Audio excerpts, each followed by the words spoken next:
The Battle of Miani was a battle between British forces under Sir Charles Napier and the Talpur Emirs of Sindh, of today's Pakistan. The battle took place on 17 February 1843 at Miani, Sindh in what is now Pakistan. Background. According to Nadeem Wagan, Sindh writer, the primary causes of the battle were that the British desired to expand their British Raj and the British General Charles Napier's ambitions. The general had held previous position as governor of the Greek island of Cephalonia with very limited scope for glory. The Talpur kingdom of Sindh was inefficiently and loosely governed by the emirs and a relatively easy target as opposed to the Sikh kingdom of the Punjab. Napier moved his army aggressively from the East India Company's Bombay Presidency area and entered the Sindh border. Negotiations ensued between the Talpur emir in Hyderabad and Napier. An agreement was reached after the emir gave significant concessions. Napier then started to move his army back towards Bombay and the emir disbanded his army that had been mobilized. However, Napier was firmly determined in conquering Sindh and Hyderabad, whilst moving towards Bombay and giving the impression of keeping the agreement that had been reached. He suddenly turned back towards Hyderabad on the pretext of hostile intentions by the emir and marched with great speed towards the capital. Battle. The Talpur were forced to quickly remobilize their army, but could not do so effectively as the army was mostly raised on a voluntary basis in times of war and most of the Talpur Sardars had returned home. Nevertheless, an army of around 8,000, mostly cavalry, was raised and assembled at the battleground of Miani. Disastrously for the Talpur, another 8,000 troops under Mir Shah Muhammad Talpur failed to reach the battleground in time. Napier had already successfully isolated the emir of Kaipur by bribery and title. Thus the Talpur army assembled at Miani represented approximately one-third of the Talpur military strength in Sindh. Although the East India Company later gave its troops numbered in the battle as around 2,800.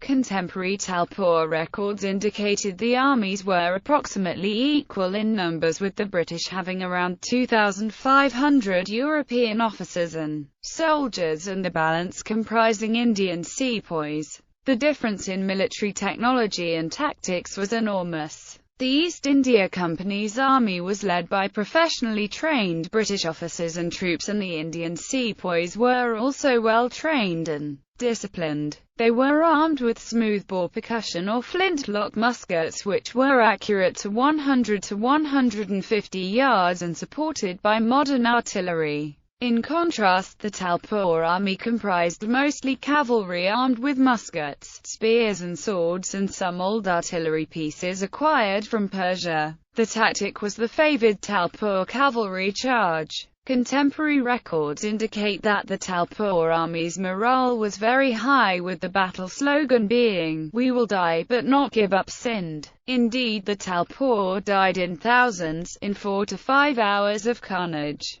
The Talpur cavalry charged in wave after wave and was mostly cut down long before it could reach British lines by rifle and artillery fire. It did eventually reach British lines and, according to Napier himself in his book on the battle, he had to ride amongst his officers and troops to stop them from falling back in disarray in the face of the ferocity of the Talpur, who had reached the British lines. Of the Talpur army of 8,000 at Miani, contemporary Talpur and British records show that 5 to 6,000 Talpur were killed whilst attacking the British lines. Reliable sources put the British casualties as 256 as kept by the East India Company's paymasters, while according to Talpur records, the company's army suffered 3,000 dead. Later, on March 24, 1843, Mir Shah Muhammad Khan Talpur reached Hyderabad with his private army of around 8,000 and tried to liberate Sindh from the occupation of the British East India Company forces.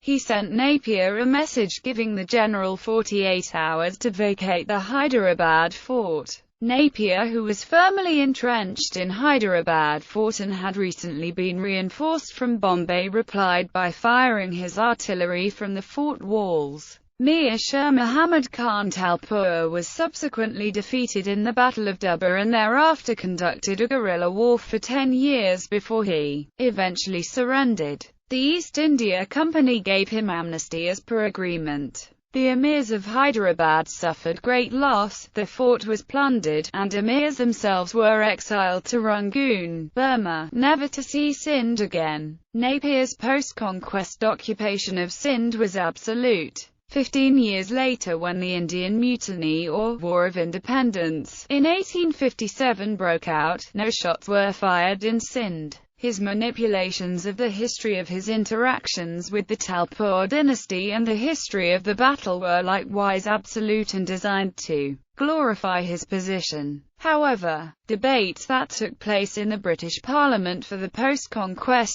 show the degree of concern that existed in UK on the action he had taken in Sindh. The battle honours of Miani and Hyderabad are shared by the 22nd Regiment and a number of Indian regiments, whereas that of Sandhi is borne by the Cheshire Regiment alone. Casualties: 5,000 Sindhis were killed or wounded while fighting the British. The fallen emirs of Sindh consisted of Mir Nazir Khan Talpur, his nephews Mir Shaddad Khan Talpur, Mir Hussain Ali Khan Talpur, Mir Shah Muhammad Talpur, the Subedar of Hyderabad, Mir Rustam Khan Talpur, Nazir Talpur, Wali Muhammad Khan Talpur of Khairpur. Others, such as Mir Ali Murad Khan Talpur, was taken aboard the sloop HMS Nimrod and exiled to Burma. A British journal said of the captive Sindhi emirs, "The emirs, as being the prisoners of the state, are maintained in strict seclusion. They are described as broken-hearted and miserable men, maintaining much of the dignity of fallen greatness, and without any querulous or angry complaints at this unlivable source of sorrow, refusing to be comforted."